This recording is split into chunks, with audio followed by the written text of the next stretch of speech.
Ini Pak, mungkin kita awalin ini ya. Ada pertanyaan dari teman-teman yang dari chat tadi ya. Ini pola di Vingo sangat mirip dengan MLM. Apakah ini memang MLM? Mungkin bisa kita mulai dari ini Pak, untuk jelaskan ke teman-teman ya Pak ya. Boleh itu saya jawab ya? Ya langsung Pak, silakan Pak. Oke, jadi pengertian MLM itu kan multi level marketing ya. Jadi kalau di Vingo ini, biasa MLM itu kan biasa ada tutup poin, kaki kiri, kaki kanan, harus ada apa namanya, belanja ya, tutup poin itu ya. Kalau di Vingo kan nggak ada. Kita sekali upgrade akun 700-an, lalu mendapat gift pack, mendapat voucher, selesai. Zero risk. Dan tidak ada kaki kiri, kaki kanan. Tidak ada belanja bulanan. Ya, jadi itu MLM udah bukan. Vingo itu udah bukan MLM ya. Lalu kalau ada yang bilang, oh Vingo ini piramid. Kalau menurut saya bukan. Karena apa? Menurut Vingo pun bukan. Karena di Vingo ini tidak selalu orang yang mengundang itu selalu di atas, tidak. Jadi kalau misalnya orang yang diundang itu lebih cepat, dia pergerakan lebih cepat, dia bisa melewati yang namanya breakaway. Jadi yang undang itu ditinggal, jalurnya udah terpisah. Itu bukan piramid lagi. Jadi nggak bisa dibilang piramid ya. Oke. Terus ada yang bilang money game. Oh, Vingo money game nih. Money game-nya dari sisi mana? Sedangkan kita pas upgrade account itu kita udah dapat yang namanya gift pack. Ya, senilai misalnya 199 kita dapat gift pack senilai 199, lalu kita dapat voucher untuk belanja. Sisi money game-nya dari mana coba gitu. Paling gitu ya Bro Rusdi ya. Semoga jelas ya. Pak Ari, terima kasih Pak Ari. Mungkin ada affiliate Pak Armanto ya, mungkin bisa berikan sedikit keterangan Pak Vingo ini Pak. Ya, selamat malam Pak Rusdi, ya. Pak Hendrik, Pak Edbert, sama Pak Arilim. Nah ini mumpung para suhunya lagi ada di sini semua nih Pak. Jadi saya tertarik untuk tadi kan di video awal dibuka Bu Sri Mulyani masalah bisnis e-commerce dan sebagainya. Nah saya tahu juga backgroundnya Pak Hendrik ini insurance, Pak Edbert importir, Pak Arilim properti. Nah ini kalau bisnis Vingo dibandingin dengan bisnis konvensional yang bapak-bapak jalanin ini, kira-kira perbandingannya gimana ya Pak ya? Mungkin siapa yang mau komen Pak? Mungkin Pak Hendrik? Oke. Pak Hendrik ya, boleh. Ya, saya coba masuk dulu. Suara saya jelas ya? Jelas Pak. Oke. Ya, selamat malam Pak Armanto, selamat malam buat seluruh teman-teman yang ada di dalam meeting ini ya. Saya nggak perlu perkenalkan diri lagi ya, karena udah pada tahu ya. Ya, teman-teman memang saya background-nya adalah insurance dari tahun 2009 sampai dengan saat ini. Nah, banyak suka duka yang saya hadapi di dunia asuransi. Nah, sebenarnya bisnis asuransi cukup mengasihkan juga teman-teman. Tetapi ya dalam setiap bisnis selalu ada hal yang baik, selalu ada yang kurang mendukung dalam hidup kita, teman-teman. Nah, saya ngelihat gini, perbedaan antara Vingo dengan insurance. Nah, kalau di asuransi, teman-teman, kita selalu ada target yang harus kita tutup setiap tahun. Baik itu target untuk kenaikan ke jenjang karir berikut, ataupun target untuk bonus buat jalan-jalan, teman-teman. Nah, di dalam menjalankan target itu, nah disinilah kita sedikit terpacu untuk berjuang, teman-teman. Nah, tetapi kalau saya melihat di Vingo, ada nggak target yang harus kita jalankan? Nah, kalau di Vingo, saya ngelihat nggak ada target, teman-teman. Kalaupun misalnya target untuk kenaikan kita ke affiliate, itu kan sebenarnya sudah by system. Jadi dengan seperti yang dikatakan sama Pak Edbert tadi, fokus kita hanya naik menjadi AM, nanti setelah di AM kita akan otomatis terdongkrak menjadi AT. Nah, jadi saya ngelihat targetnya sebenarnya juga bisa dibilang bukan target yang rutin kita jalankan setiap tahun. Karena kapan saja kita bisa naik di Vingo, di bisnis Vingo ini untuk jenjang karir, kapan saja kita bisa naik, teman-teman. Sedangkan kalau di insurance itu ada yang menjalankan sistem 1 bulan naik, ada juga yang per 6 bulan naik, ada yang per tahun baru naik. Nah, itu yang pertama. Yang kedua, di dunia asuransi kita mengenal ada yang namanya persistensi. Nah, persistensi itu apa, teman-teman? Persistensi itu adalah nasabah yang ketika mereka nabung di asuransi, maka minimal selama 2 tahun mereka tetap rutin untuk menabung. Nah, apabila di tahun kedua mereka tidak menabung, maka kita sebagai agent, kita akan kena yang namanya persistensi. Efek atau akibat dari persistensi itu adalah berkaitan dengan jenjang karir, kita tidak bisa naik ke level jenjang karir berikut. Nah, berkaitan dengan bonus jalan-jalan, kita juga nggak bisa jalan-jalan karena terkena di masalah persistensi. Nah, di Fingo sendiri gimana? Di Fingo kita nggak ada yang namanya persistensi. Karena yang kita lakukan itu adalah download, kemudian upgrade. Setelah itu bisnis berjalan. Gitu. Jadi sebenarnya sangat mudah untuk kita jalankan bisnis Fingo, teman-teman. Nah, yang ketiga yang saya lihat adalah masalah maintenance, teman-teman.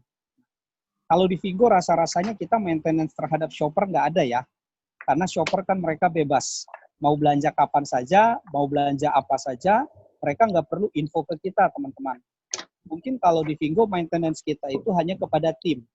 Nah, saya pikir itu adalah hal yang wajar. Namanya kita membangun tim, leadership-nya harus kuat.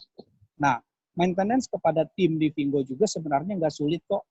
Karena dalam pengerjaan seperti yang Pak Edward bilang tadi, lebih banyak manisnya.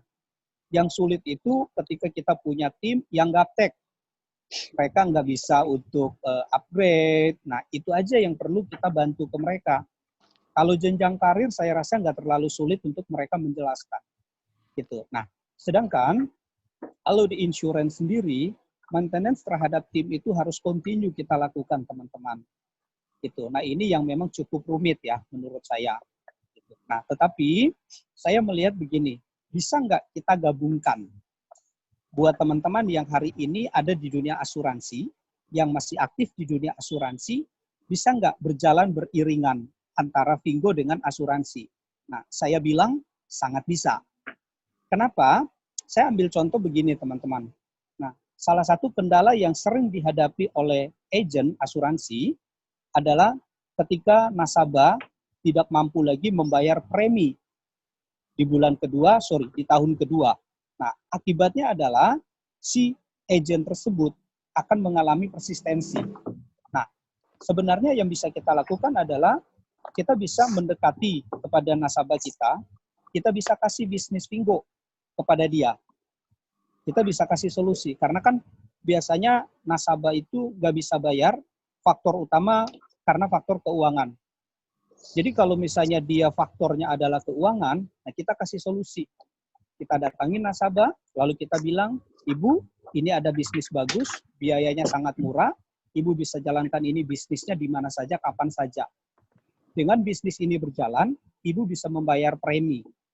Jadi mungkin buat teman-teman yang hari ini masih aktif di dunia asuransi, saya sarankan datang kepada nasabah Anda, kasih tahu bisnis Fingo, biar dia join bisnis Fingo, premi dia di asuransi jalan lancar, persistensi Anda di asuransi lancar, bisnis Anda di Fingo meningkat drastis. Nah, itu namanya double engine ya, Pak Hendrik ya. Bisa dibilang begitu, Pak. Jadi dari insurance pun kita bisa dapat prestasi yang baik. Nah, di Fingo sendiri pun otomatis kita akan mengalami peningkatan, baik secara tim maupun income. Nah, mungkin itu aja, Pak. Kalau saya melihat kalau dibandingkan berarti jauh lebih mudah ya, Pak ya, untuk menjalankan Fingo ini daripada insurance ya, kayak gitu ya, Pak ya. Iya, Fingo lebih mudah dibanding asuransi, Pak. Satu lagi yang saya mau tambahkan gini, Pak. Kalau di asuransi itu kita mesti banyak ilmu. Karena asuransi ini kaitannya sangat luas, Pak. Dengan perbankan, berkaitan dengan investasi, nah kita perlu belajar. upgrade terus ilmu kita, Pak. Dengan kesehatan juga begitu, dengan hukum juga demikian. Nah, kalau Vingo rasanya materinya hanya itu aja, Pak. Iya. Iya. Iya. Oke, Pak Hendrik. Ya, Ya. makasih Pak Hendrik sharingnya. Ya. Nah, kemudian tadi saya juga memperhatikan di chat ini ada cukup banyak pertanyaan, Pak. Salah satunya mungkin ini ke Pak Edward ya, karena tadi Pak Edward kan ada cerita kita nggak usah pusingin kalau orang yang nggak mau join, kita mesti cari orang yang sevisi aja sama kita gitu ya, Pak Edward ya. Ya. Nah, cuman kan ini kan kaitannya dengan affiliate networking. Ini masih banyak hal yang orang baru lah ya kayak gini, apalagi belum launching dan sebagainya. Ini banyak pertanyaan, Pak, gimana caranya untuk meyakinkan ya untuk orang-orang yang memang belum mau bergabung ya, karena masih bingung antara sistem afiliasi dengan MLM itu gimana, Pak? Mungkin bisa sharing tipsnya, Pak. Oke, jadi mungkin mereka kecampur ya antara multi level dan afiliasi. Jadi gini, afiliasi itu sebenarnya kalau mereka benar-benar cari tahu ya itu bukan hal baru. Ya, afiliasi itu adalah hal yang umum dan bahkan saya sebut merek ya, contoh Tokopedia. Oke, itu aja sebenarnya ada konsep namanya afiliasi, tapi afiliasinya itu adalah sole player, artinya kalian harus bergantung sama kalian sendiri. Nah, saya bilang gini, konsep afiliasi itu adalah kalau kamu adalah YouTuber beken, kalau kamu followernya banyak, oke, kamu bisa jadi affiliate yang sangat hebat sebenarnya. Ya, jadi kamu cukup nge-posting aja, pakai link produk-produk yang orang jual, kalian akan dapat commission. Itu kan adalah affiliate. Nah, menurut saya sangat berbeda ya dengan multi level ya, itu udah pasti. Nah, sedangkan Vingo membuat sebuah konsep baru. Konsep barunya itu apa? Yaitu affiliate networking menurut saya. Itu bahasa yang cukup saya sering pakai di tim saya. Jadi kita bicara tim affiliate networking berarti kita bicara 100 orang di grup kita, 1.000 orang, 10.000 orang, 1 juta orang. Grup kita rame-rame melakukan konsep afiliasi ini. Anggaplah cuma dari 1-2 orang, anggaplah maksud saya kayak 3-5% atau 10% terjadi penjualan di hari itu ya, contoh ya. Anggap udah bisa shopping ya, anggapnya ya. Nah, dari 10% itu aja, kita semua mendapat persenan, meskipun kecil-kecil ya. Nah, bayangin, kemungkinan probability untuk mendapatkan income itu jauh lebih besar, Pak. Ya, dengan konsep affiliate networking ini. Nah, kalau bicara tentang multi-level, saya bilang beda banget ya. Tadi mungkin udah dijelaskan sedikit juga multi-level. Gini, kalau multi-level yang pada umumnya, kita harus mempunyai brand atas merek tersebut. Contoh ya, misalkan kalau Vingo hari ini mencetak minuman kesehatan, alat kesehatan, ataupun apa ya, ya apapun lah yang berbau multi level ya. Intinya ada nemplok brand Vingo gitu. Nah, itu baru salah satu saya bilang kategori multi level. Oke. Yang kedua, itu kalau bicara multi level tadi udah dibahas juga, itu mesti ada bonus pairing kiri, kanan, atas, bawah, semua harus disusun dengan rapi. Nah, itu baru bisa menjadi konsep multi level. Oke, nah sedangkan kalau di sini saya bilang konsepnya sama kayak buka toko dong ya, kurang lebih ya Kang, konsepnya menurut saya. Jadi kayak kita punya license, kita buka toko ini, nah kita tinggal tunggu aja orang yang kita coba ajak itu adalah customer atau orang yang pengen beli franchise kita lagi. Contoh ya, kalau misalkan dia cuma mau jadi customer, ya udah dia adalah shopper, regular shopper, dia beli sama saya apapun yang dia beli, saya nggak tahu baju atau apapun, saya dapat persenan. Itu kan konsep buka toko ya. Nah kalau ternyata dia bilang, gue juga pengen dong jadi kayak lu dapat duit nih dari sini. Nah, ya udah ayo kita sama-sama ajarin dia untuk buka toko bareng. Nah, itulah konsep namanya preferred shopper. Ya kita ajak dia untuk menjadi preferred shopper, kita jadikan dia AM, arahin sampai jadi AT. Jadi saya bilang konsepnya agak beda ya. Kalau di multi level kalian fokusnya cuma satu, yaitu member get member sampai habis. Nah, kalau di sini kalian cukup dari shopper aja itu juga jadi duit loh. Itu jadi gede juga karena ini mungkin nggak kelihatan di Indonesia karena memang bisa jadi karena belum ada kategori shopping di Indonesia. Tapi kalau kita bicara di Malaysia, semua udah melakukan itu ya. Kita bisa ajak orang untuk affiliate, kita dapat income. Kita bisa ajak orang dari kategori shopper, ya artinya orang cuma belanja, kita juga dapat duit. Nah, multi level nggak mungkin kayak gitu. Multi level tuh fokusnya cuma satu, yaitu apa? Member get member sampai dapat mobil, kapal pesiar dan seterusnya. Ya itu kan konsep dari multi level. Kalau di Vingo ya beda jauh menurut saya. Kurang lebih sih gitu Pak, kalau pandangan saya. Thank you Pak Edward. Bapak-bapak, ini kita buka pertanyaan kali ya dari teman-teman yang hadir malam hari ini live ya langsung ya.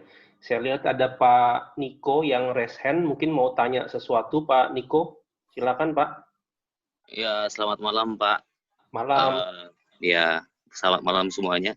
Tadi saya sempat mungkin agak sedikit kelewat ya. Ada yang Bapak siapa lupa saya yang presentasi bilang yang 700.000 itu yang cashback ketika dia upgrade. Ketika dia upgrade itu ada cashback 700.000 kan ya. 700.000 itu kan yang saya tahu itu dipecah itu untuk belanja di Vingo. Cuman kayaknya ada sedikit dengar itu bisa dicairin, bisa ditarik gitu dananya. Betul tidak ya? Oke, siapa yang mau jawab ini? Pak Boleh, Ari? boleh. Saya jawab, boleh. Saya bantu Silakan jawab. Pak Ari. Ya, Pak Niko ya, itu kayaknya ada miss ya. Soalnya kalau misalnya kita upgrade akun, itu 700.000-an, kita dapat satu produk gift pack. Lalu 700-nya itu voucher. Voucher itu berupa pecahan ya. Ada yang mulai dari Rp3, Rp5, Rp10, Rp20, Rp50. Yang terbesar itu dengan minimal pembelanjaan Rp250. Mungkin kalau di Indonesia mungkin sekitar 900.000 nanti. Itu hanya bisa dipakai untuk belanja, Pak. Belanja shopping online gitu. Kalau mungkin cashback itu yang bisa dicairkan itu misalnya kita ada ajak orang itu upgrade akun, kita mendapatkan referral fee. Referral fee itu nanti bisa dicairkan. Iya, saya mungkin sedikit agak kelewat yang sebelumnya. Jadi saya cuma dengarnya itu. Yang saya tahu ya itu 700 itu tidak bisa diuangkan, hanya untuk belanja di Vingo-nya. Oke. Thank you. Ada lagi? Itu aja, thank you. Pak Niko ya. Thank you, Pak Niko. Oke, terima kasih. Berikutnya ada Pak Daniel. Silakan Pak, bisa langsung ditanyakan. Oke Pak. Oke, terima kasih. Saya mau tanya Pak, ini kan baru launching di Indonesia ya? Belum launching Pak. Iya, ini baru launching kemarin, tapi produknya sendiri kan belum ya. Saya lihat masih ringgit Malaysia di situ ya. Nah, nanti kan dia bisa katanya di 3 negara ya. Ada di Singapura, Malaysia, di Indonesia contohnya. Nah, kalau umpamanya kita di Singapura, berarti kita bisa merger dong ya negara mata uangnya kan beda-beda tuh, ringgit Malaysia sama Indonesia. Kursnya kan beda-beda. Gimana itu untuk merger di profitnya? Oke. Mungkin siapa yang mau bantu jawab? Pak Edward atau Pak? Ya, boleh saya bantu jawab ya? Oke, silakan Pak. Oke, malam Pak. Pertama perlu dikoreksi. Yang pertama adalah Indonesia belum launching ya Pak ya. Kita dalam tahap pre-launching, ya jadi belum resmi 100% di Indonesia. Yang kedua, untuk negara yang sudah resmi itu ada 3, Malaysia, Singapura, dan Thailand. Oke, nah betul currency setiap negara kan berbeda-beda, berubah-berubah. Nah, jadi gini, kalau misalkan kita ngajak seseorang, ya kita sudah upgrade jadi PS. Nah, kalau Bapak mau ngajak teman di Malaysia contoh ya, nah maka otomatis nanti dia pilih di aplikasi, pilihnya Malaysia, semuanya kan berupa ringgit ya. Kalau misalkan Bapak ajak orang di Singapura, nah maka di aplikasi dia nanti tulisnya Singapura dolar Pak. Ya untuk kategori belanja ataupun kategori dia nanti membangun network itu udah sesuai dengan mata uang dia masing-masing. Ya jadi itu sederhananya gini, memang mata uang beda-beda, tapi itu ya langsung otomatis di-convert Pak. Contoh kayak rupiah saat ini misalkan Singapura dolar 11.000, ya udah di Malaysia berapa itu sudah diatur dengan rapi oleh company.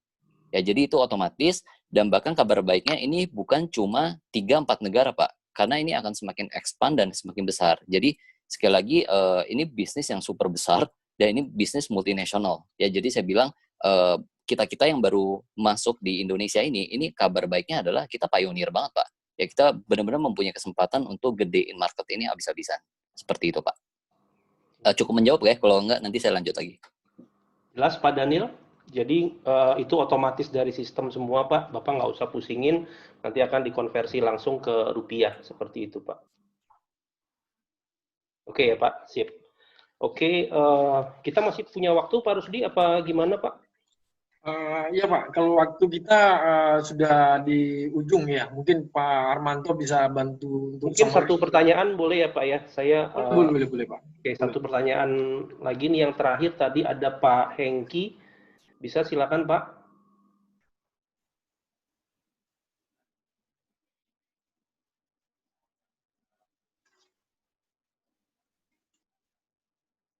Halo Pak Hengki.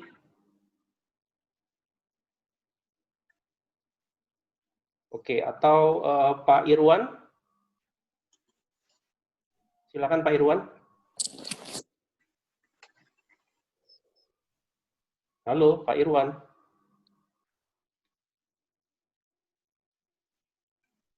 Oke, atau ada Pak Albar dari Timika. Halo, Pak. Oh iya, silakan. Pak mau tanya, kalau misalnya kan katanya kalau di sini kalau udah saldonya udah 2 juta bisa tarik dananya, Pak. Pertanyaannya, apakah kita harus punya rekening yang di Malaysia atau boleh pakai rekening yang ada di Indonesia ya? Oh, oke. Mungkin Pak Hendrik, Pak, bisa bantu jawab, Pak.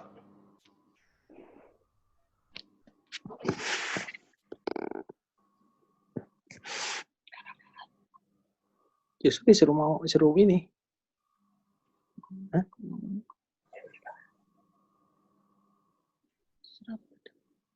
Halo, Pak Hendrik. Masih... Mungkin saya bantu ya, Pak Hendrik mungkin udah Oh, enggak. boleh.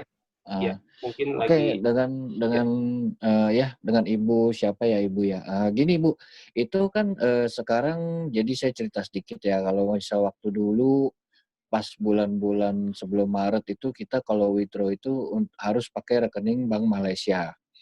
Cuman setelah Maret dibantu oleh manajemen Indonesia sudah bisa withdraw minimal Rp1.000 waktu itu ya. Lalu mengarah ke sini sekarang akhirnya bisa Rp500. Cuma memang perlu waktu. Jadi withdraw-nya itu ada 2 kali, 2 sistem. Yang pertama kita withdraw-nya itu kita tulis form ya, format berupa Excel. Nanti itu leadernya, AT-AT-nya yang mengirimkan email ke pusat ya. Lalu kalau misalnya si penggunanya itu setiap hari Selasa harus withdraw di aplikasi masing-masing. Jadi kalau misalnya kita mau pakai rekening Bank Indonesia, kita harus tulis, nanti diajarin sama leader-leadernya, terutama AM terdekatnya ya. Nanti jadi setelah form Excel-nya kekumpul, setiap hari Selasa pagi kita kirim email ke pusat. Itu nanti ditunggu kira-kira sekitar 10 hari kerja. Jadi dia Vingo itu nanti transfer uangnya ke pihak ketiga, remittance company, lalu remittance company-nya itu kirim ke bank rekening Indonesia kita masing-masing, begitu Bu ya. Jelas Bu ya? Oke, kelihatannya jelas Pak Ari.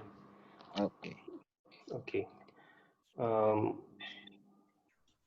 Oke, mungkin satu pertanyaan lagi terakhir ya dari Pak Irwan ya. Boleh silakan Pak, langsung Pak, karena waktu Pak. Silakan Pak Irwan.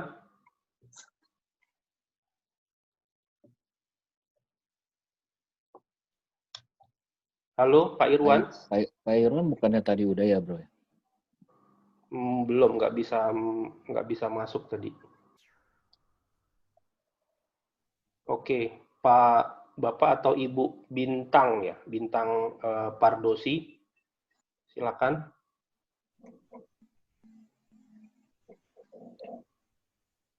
Tolong yang raise hand hanya yang memang hanya ingin bertanya ya, kalau memang tidak ingin bertanya nggak usah raise hand.